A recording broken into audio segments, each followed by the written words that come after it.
Hola, te damos la bienvenida a nuestro canal Lupa Contextual. Te habla Ana y Asdrúbal y te agradecemos tu atención. Continuando en todos estos estudios que estamos haciendo sobre el contexto bíblico, por eso el nombre de Lupa Contextual es para saber realmente el contexto de lo que es el Antiguo Testamento, lo que es el Nuevo Testamento. En este momento estamos trabajando mucho con el Nuevo Testamento, pero vamos a ir al Antiguo Testamento también, porque hay mucho que contextualizar allí. Y hay un tema que es sobre la guerra espiritual, si es una verdad, si es un mito, fundamentándonos, ¿por qué se cree que es una guerra espiritual? Por el hecho de decir, por ejemplo, en Efesios 6, no tenemos lucha contra carne y sangre, que si la potestad, la hueste celestial, entonces lucha, se habla de una potestad, es como una guerra, ¿ok? Y también el hecho por ejemplo, en segunda de Corintios, también que está relatado, porque no andamos según la carne, las armas de nuestra milicia son poderosas en Dios. Entonces, ahí denota como que milicia, lucha, entonces por eso se establece esto de guerra espiritual, pero realmente existe, realmente tenemos que estar luchando todo el tiempo. Y a veces, ¿no? Por ejemplo, que es el príncipe de las tinieblas, porque decimos, bueno, Cristo venció en la cruz y entonces Él llevó todo al Calvario, allí lo crucificó, pero entonces lo crucificó, pero entonces ¿cómo es que hay una lucha espiritual? Y entonces estamos en una guerra, entonces reprender los espíritus, los demonios, pero entonces no se supone que Cristo lo llevó al Calvario. O sea, esas cosas y esas polémicas queremos hoy llevarlas al contexto bíblico. Y sí, como el propósito del canal también lo deja, la idea es contextualizar para poder entender, porque Ana mencionó ahora dos de esos versículos bien puntuales que fabrican una doctrina, que fabrican un dogma, ¿no? Y el primero que Ana mencionó está en el libro de Efesios, capítulo 6, versos 12 en adelante, y que vamos a leerlos, ¿no? Para poder llevar el contexto, ¿no? Yo leo del verso 10.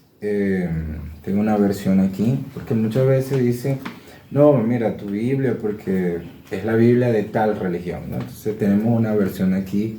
En portugués, realmente esta versión es en portugués, la Biblia católica. Pero es una Biblia católica. Entonces, ahora, sí. Pero no hay ninguna diferencia. Exactamente. O sea, entre si uso esta Biblia o uso la Biblia de un celular, sí, el texto sigue siendo el mismo, ¿no? Y para leer, aunque esté en portugués, voy a leer en español. Dice, porque nuestra lucha no es contra sangre ni carne, mas contra principados, contra potestades, contra dominadores de este mundo, contra espíritus del mal que se encuentran en regiones celestes. Por eso vístanse de la armadura de Dios para que consigan resistir en el día del mal y permanezcan firmes después de superar todo, ¿no? Entonces estén firmes y confiantes, continúa, y ahora viene lo que llaman la armadura de Dios, ¿no? Vistan la coraza de justicia, calcen los pies con la prontitud del evangelio de la paz, y estén siempre con el escudo de la fe, y para apagar las flechas inflamadas del maligno. Y dice luego, peguen el yelmo de la salvación y la espada del Espíritu, que es la palabra de Dios. Entonces, agarren el yelmo de la salvación y la espada. Esta parte, que fíjense que comenzamos hablando, porque nuestra lucha no es contra carne y sangre, sino contra principados y potestades. Entonces, el apóstol Pablo, primero tenemos que ver que es una carta, ¿ok? El libro de Efesios es una carta, y el apóstol Pablo envía esta carta para esta comunidad, que era una comunidad gentil. Pero recordemos que las cartas, y lo hemos dicho en otros videos, no eran con la intención de transformarse en libros de la Biblia. O sea, nunca fueron escritas con ese propósito. Entonces, era una carta sencillamente alguna pedagógica, otras de corrección, y hay variedad entre la diferencia entre Gálatas, Filipenses, la misma carta a los Efesios, Filipenses. Cada carta del apóstol Pablo, tiene una pedagogía bien específica. Entonces, él habla y plantea que hay una lucha y que no es contra carne y sangre, ¿no? Contra carne y sangre, ¿qué significa? Que no es con algo natural. Nuestra lucha no es de agarrar una espada, de ir a pelear. ¿Por qué Pablo necesita decir esto? En ese tiempo de revueltas, en ese tiempo de opresión, en ese tiempo de persecución, se creía que la lucha tenía que ser una lucha armada, ¿no? Y en la historia de los evangelios vemos que los discípulos, incluso uno de ellos que era celote, y el mismo Pedro, pensaban que la solución era la violencia, tomar una espada, ir. Y Jesús les enseña todo lo contrario. Entonces el apóstol Pablo, viendo que eso es lo que estaba en el tapete, agarra y hace la referencia. Pero al hacer esa referencia, fíjense que él primero habla acerca de las potestades, de los principados, y pareciera que él cree que existe un ambiente espiritual y existe una jerarquización de demonios en los lugares celestiales. Y que contra eso el creyente tiene que usar una armadura. Pero fíjense que la armadura habla acerca de elementos y como el yelmo. O sea, las personas que estaban comenzando la fe no tenían que buscar un casco, porque dice el yelmo de la salvación, el calzado de la paz, del evangelio. Es lo que está haciendo una alegoría. Cuando estamos viendo, dice, bueno, mira, ¿cuál es la espada del Espíritu, la palabra de Dios? Dice que por lo que Dios enseña, por el mensaje de Dios es nuestra arma ofensiva. Todo eso es una alegoría pedagógica para enseñar con un propósito, pero no estaba mostrando que existía este mundo espiritual.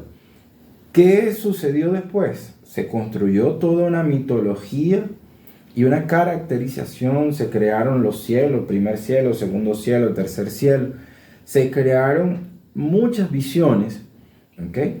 Pensando que ese versículo era así de literal y que Pablo estaba enseñando y dejando escuchar este asunto como si fuese literal. Entonces, las fábulas, las alegorías y los relatos que aparecen en las cartas de Pablo son elementos pedagógicos, ilustrativos, para que las personas que recibían la carta pudiesen entender el mensaje o la enseñanza que Pablo quería transmitirle, y no que existiera este mundo espiritual de verdad. Ok, aquí cuando hablas de esta armadura de la fe, siempre se enseña esto y se hace como una comparación. Bueno, el yelmo tiene que ver con los pensamientos que maneja, o la palabra en la mente, todo esto, ¿no?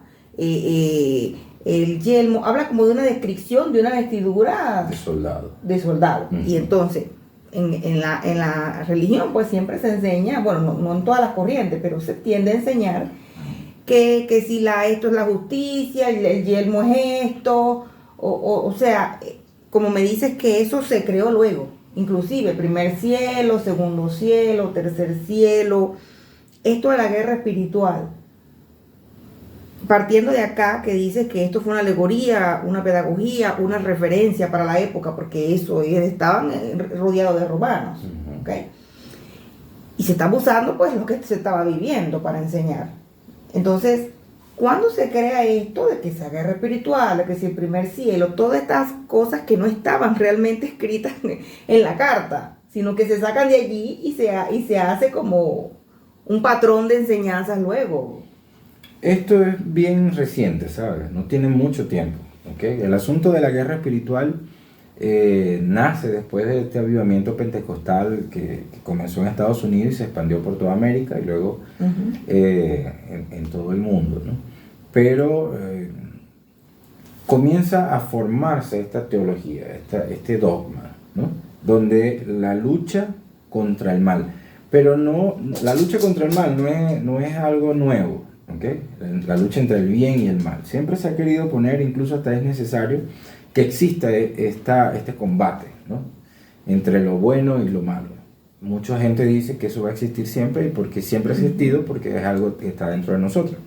Pero el dogma como tal se comienza en los movimientos pentecostales modernos, el neopentecostalismo. O sea, que en catolicismo ellos no manejan realmente esto así como se maneja, que si el yelmo, la salvación, que si los pensamientos, la fe, o guerra espiritual. Eso en el catolicismo no es que no se maneja, porque incluso por eso quise tomar esta edición de la Biblia.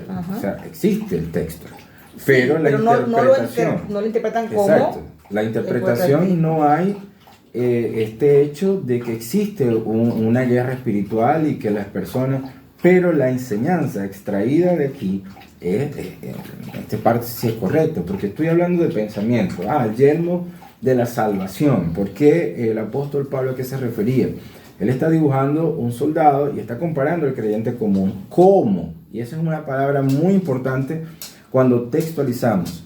Y yo les dije al principio que la guerra espiritual, verdad o mito, es un mito, son fábulas, alegorías y relatos.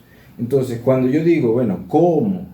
Y haga la comparación, en este caso el apóstol Pablo lo dice así o lo manifiesta así, y no solamente Pablo, hay muchos otros apóstoles que hacen la misma cosa, por lo menos Santiago, el mismo apóstol Juan, que se le adjudica el libro de Apocalipsis, pero siempre hay esa palabra de cómo, los profetas del Antiguo Testamento también.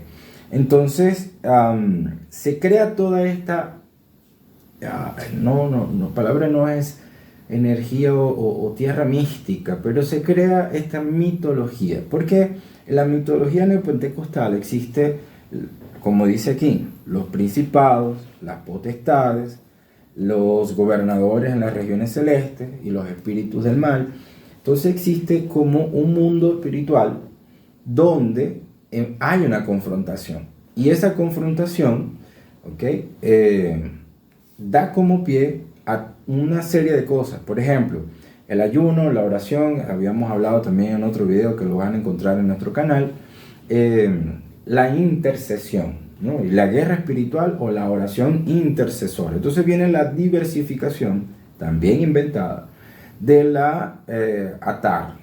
Otra mala interpretación: lo que atéis en la tierra será atado en los cielos. Y la gente comienza a atar al diablo, ¿no? Y comienza a decir, bueno, yo ato al diablo, yo te ato espíritu, yo ato lo otro, y ato lo otro, y ata, porque la Biblia dice que estamos para atar y para desatar. Por ejemplo, vamos a desatar las bendiciones que están obstruidas en las regiones celestes por los principados. Entonces, como un principado, entonces no va a salir con 2 días de ayuno, va a salir con 40.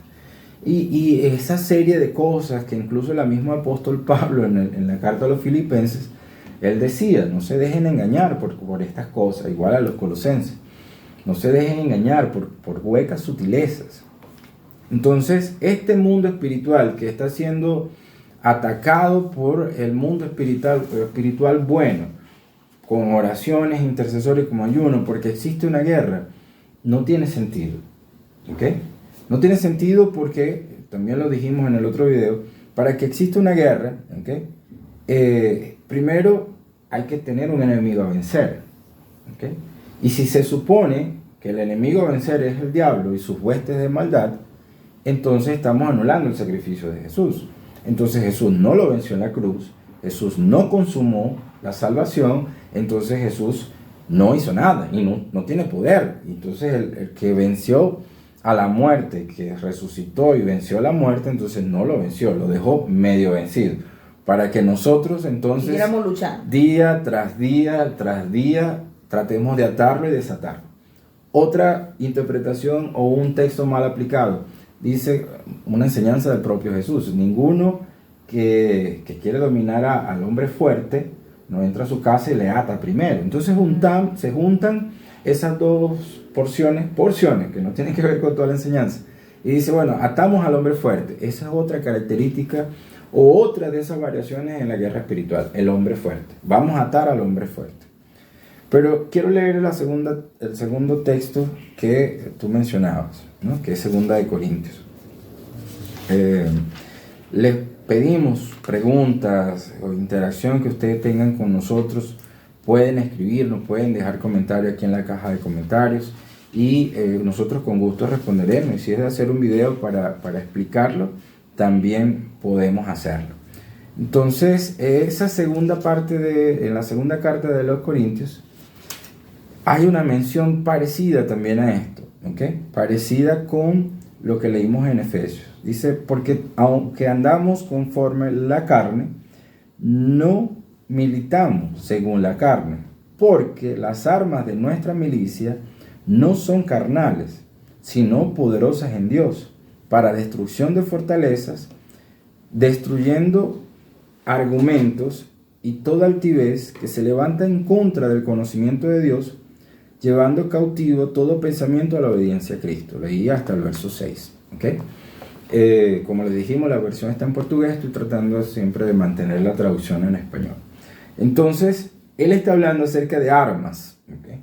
Y habla acerca de las armas de nuestra milicia no son carnales. Nuevamente, no estamos combatiendo contra carne y sangre.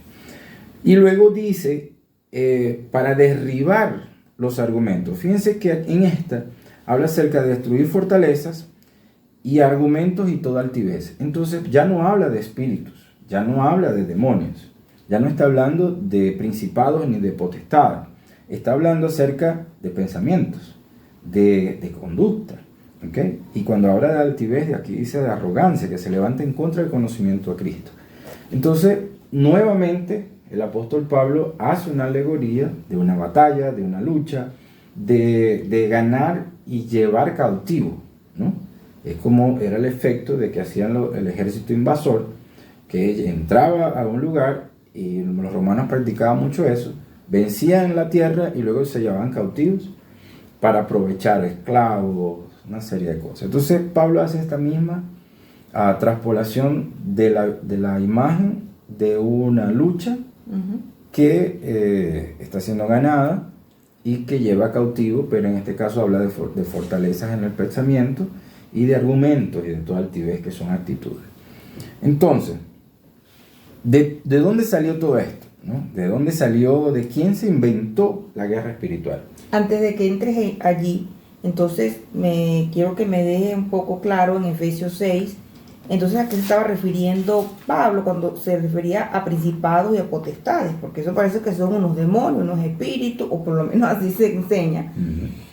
Y estás diciendo que en 2 de Corintios ya es algo más hacia el pensamiento, ¿verdad? A los argumentos mentales y todo eso.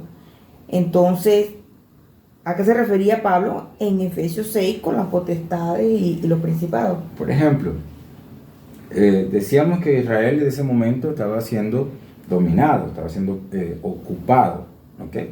Por el Imperio Romano. Y el Imperio Romano hacía presencia con soldados, ¿no? Estos soldados tenían una repartición, por así decirlo, jerarquización también. Y existían el centurión, porque tenía esto, existían las legiones y todo esto, y las huestes eran tipos de cantidad de soldados. Entonces, cuando Pablo está presentando esto y habla acerca de potestades, ¿no? Acerca de una autoridad superior, otra autoridad inferior y otra autoridad, él le está hablando de una imagen familiar, ¿okay? Por lo menos los que recibieron la carta de Efesios, por ejemplo, al ser leídas, ellos están siendo comparados cómo estas legiones, cómo estos soldados, cómo estos escuadrones funcionan diariamente, que ustedes los ven transcurrir por allí, así mismo, ¿okay? Es el combate, ¿entiendes? Espiritual del creyente dentro de sí. ¿Okay? Ajá, ahí es donde voy. ¿Cuál es ese combate espiritual entonces? Si hablaste de Corintios sobre los argumentos mentales, ¿correcto? Entonces, allí está una fortaleza. O sea, él está diciendo cuán fuerte es un argumento mental. Está diciendo Pablo en pocas palabras. Se crean, porque el fiel habla de fortalezas, argumentos, que se levanta, y toda altivez que se levanta en contra del conocimiento de Cristo. Entonces, todo está en la actitud, en el pensamiento y en la actitud de la persona. Entonces él está hablando y dice que estas armas son contra ese tipo de pensamiento que crea una fortaleza. ¿Okay? No existe una fortaleza en lo espiritual, está hablando del pensamiento. Y cuando tú vas a Efesios, por eso yo leí hasta donde empieza a hablar de la armadura de Dios, él dice que esté firme después de superar todo, firme usando el cinturón de la verdad, y comienza a adjudicarles, a hacer las comparaciones, virtudes a eso. Entonces, ¿cuál es la lucha? O sea, ¿cuál es realmente la lucha que existe? O sea, si existe alguna lucha, es de nosotros mismos contra nosotros mismos. Porque él habla acerca de que deben ceñirse los lomos con la verdad, caminar con la justicia, usar la palabra de Dios y el yelmo de la salvación, nuevamente la cabeza para el pensamiento. Entonces todo tiene que ver con la actitud del creyente. ¿okay? Con lo que puede hacer el creyente para hacer la diferencia consigo mismo, ¿okay? No contra los demonios. Porque fíjate que los primeros creyentes, la generación de Pablo, no creían que hubiese una guerra espiritual en contra de demonios. O sea, que ellos no se reunían a hacer una oración y a reprender para acá y para allá, porque Satanás, porque los demonios y todo eso. Eso no existía, porque es que ellos no creían en eso. No tenían nada que reprender entonces. No existió por mucho tiempo. Cuando me preguntaste de dónde salió, yo dije que era, digamos que el pentecostalismo más moderno. Estamos hablando de los años recientes, no estamos hablando del siglo I, siglo II. Ni siquiera cuarto. Ni siquiera cuarto, ni ni sexto, quinto. Entonces la gente podría decir, no, porque antes era el catolicismo. Es que el catolicismo surge luego de varios tiempos, pero estamos hablando del cristianismo. El cristianismo temprano no manejaba estos conceptos como un dogma, ¿okay? Eso es un dogma más moderno, ¿okay? Una historia moderna, interpretaciones de textos antiguos, ¿okay? Y reinterpretaciones de los textos, por ejemplo, de las cartas de Pablo. Cuando tú me hablas de las huestes, que era cantidad de soldados, de principados y potestades, que te pregunté eso en ese momento, él hace una comparación de esto con las fortalezas mentales, la parte mental, ¿verdad? Y me hablaste de una jerarquía. ¿Cómo sería entonces esa jerarquía, si está haciendo la comparación Pablo, para esas fortalezas, ¿sabes? Argumentos mentales y todo eso, que iba en contra del mismo, la misma verdad de que Jesús enseñó. Exacto, ¿verdad? pero en Corintios no habla acerca de jerarquías. ¿Entiendes? Pero sí en Efesios. En Efesios. Ajá, pero entonces ¿cómo aplicaría hoy, entendiéndolo como estás entendiéndolo, que no son espíritus ni demonios? ¿Cómo sería esa jerarquía entonces en esos argumentos mentales? No sé, porque el nombre no, jerarquía. Porque es que no, por lo menos la porción de la segunda carta de los Corintios no hace jerarquización. Es el mismo escritor, el mismo origen, pero la enseñanza es diferente, la gente era diferente y el motivo de la carta era diferente. El contexto social también era diferente. Entonces por eso él les menciona de una manera ya y aquí a esto se lo menciona de otra manera. No es que no hay dos enseñanzas, es lo mismo prácticamente, lo único es que es como yo ir, por lo menos estamos hablando en Venezuela, y hablar con la región del oriente no va a ser igual a hablar con la región del occidente del país. Entonces no es el mismo lenguaje, no son las mismas cosas y por eso la diferencia. Pero lo que sí es único es el hecho de que Pablo está direccionando su mensaje, una, en el caso de los Corintios, a la parte del pensamiento, dos, en el caso de los Efesios, esa es una parte de una jerarquización conocida, y esa jerarquización conocida les ayudaba a ellos a entender que es un asunto de escalada, ¿okay? Entonces, y por eso les menciono, bueno, ustedes se van a vestir de esa armadura de Dios. Entonces, y así como habla también de la hueste, que son cantidades de soldados, yo no lo veía así. Yo hueste para mí era una cantidad de demonios. No. ¿Entiendes? O sea, pero entonces, ¿qué es un principado y una potestad dentro de este sistema militar, en el cual está haciendo comparación Pablo? Por ejemplo, cuando hablas de principado, está hablando de príncipes, ¿ok?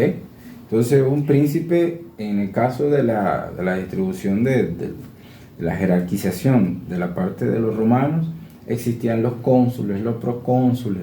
O sea, había en ese caso una persona que tenía un dominio en una determinada región, ¿ok? Y la potestad, poder. Y potestad era como, podríamos poderío decir que hoy, se tenía. Un alcalde, alguien que tenía poder, un terrateniente. Entonces eran figuras que existían en el momento. Entonces cuando nuestra imaginación, y hablo de nuestra porque eso se mezcló ya en la época moderna, concibe que es, fíjate como tú lo dijiste, o sea, para mí una hueste es algo que tiene que ver con demonios. Claro, que me entero que es una cantidad de soldados, te juro que o sea, lo veía porque así fue que lo recibí. Puede ser soldado, puede ser guerrero, porque por lo menos dentro de ellos combatían con los germanos, con varias tribus que no eran romanas, y ellos iban invadiendo, y entonces habían huestes, las huestes. Incluso dentro de ellos mismos habían divisiones de soldados que se transformaban en las huestes. O sea, ¿por qué? Porque eran su manera como atacaban, cómo cómo invadían, la rapidez como combatían. Y esas palabras que para las personas que la escucharon o la vieron solamente en una religión X o Y, se ajusta la palabra a ese significado y no lo podemos concebir que se aplica a otro y que realmente es otro. Entonces es difícil cuando el concepto del dogma de la guerra espiritual se apodera tanto de la psique de la persona, que es muy difícil poder llegar a entender esto. Usted dirá, no, mira, tú lo estás anulando.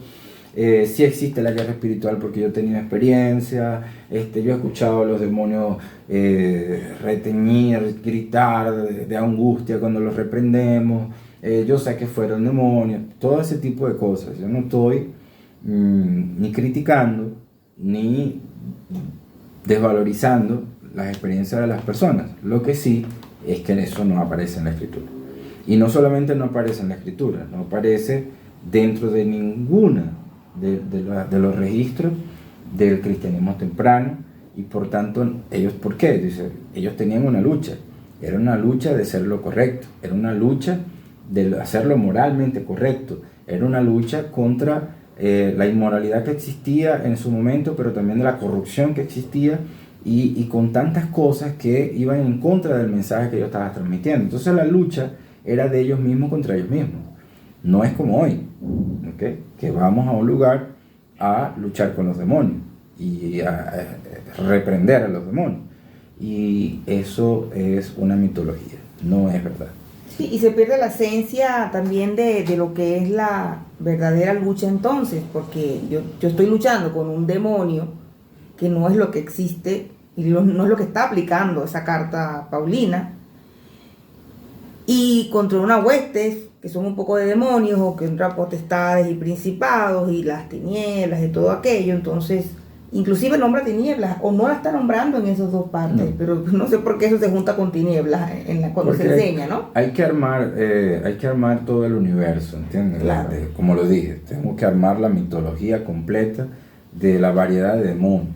Sí, a veces tú crees que hay un versículo que dice algo, por ejemplo, tinieblas, no está apareciendo allí, pero uno cree que dice tinieblas. Entonces, cuando yo me direcciono a estar luchando con algo que está afuera, pierdo la esencia, que es la que está enseñando Pablo, de la fortaleza mental. Y del compromiso de cada uno. Exacto, y de los argumentos que mentales y que van en contra. Está diciendo que va en contra de la esencia de las enseñanzas de Jesús. Uh-huh. Entonces, se termina perdiendo realmente la verdadera intención de la carta, del escrito de Pablo. Entonces, muy bueno saber esto, pero yo creo que tenemos que terminar este video porque surge una pregunta muy grande. Y eso tiene que ser respondido también, es otro tema para estudiar, porque surge, ¿ahora con quién lucho? Porque si me quitan a potestad principado y el diablo inclusive, entonces ¿a quién voy a repetir? Es como un vacío que se crea en la misma fe de no tener un diablo con quien luchar. Y eso también lo vamos a dejar para otro estudio. Voy a cerrarlo y de todos modos para el otro estudio van a verlo. La necesidad de un enemigo a vencer, ¿okay? Es sencillamente producir ansiedad, ¿okay? Tener que tener un enemigo para vencer es solamente producir ansiedad. Y Jesús en su mensaje vino para que tuviésemos paz y tuviésemos verdadera paz, y que en esa paz tuviésemos vida eterna. Entonces no necesitas pelear con nadie, sencillamente disfrutar la paz.